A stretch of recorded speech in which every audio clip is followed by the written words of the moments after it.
ॐ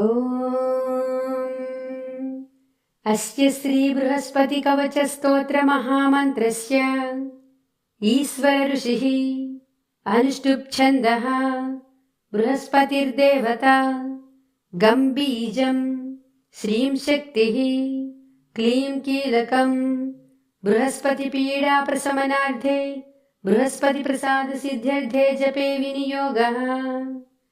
ध्यानम् अभीष्टफलदं वन्दे सर्वज्ञं सुरपूजितम् अक्षमालाधरं शान्तं प्रणमामि बृहस्पतिम्। अधः बृहस्पतिकवचम्।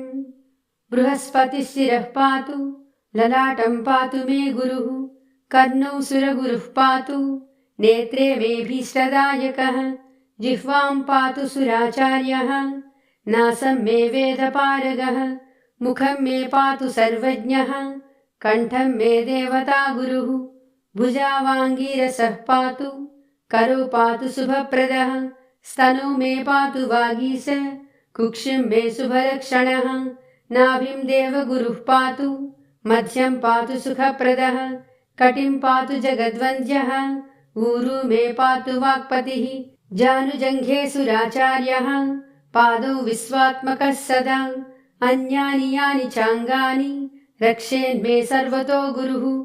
फलश्रुतिः इत्येतत्कवचं दिव्यं त्रिसन्ध्यं यः पठेन्नरः सर्वान् कामानवाप्नोति सर्वत्र विजयी भवेत् इति श्रीबृहस्पतिकवचम्।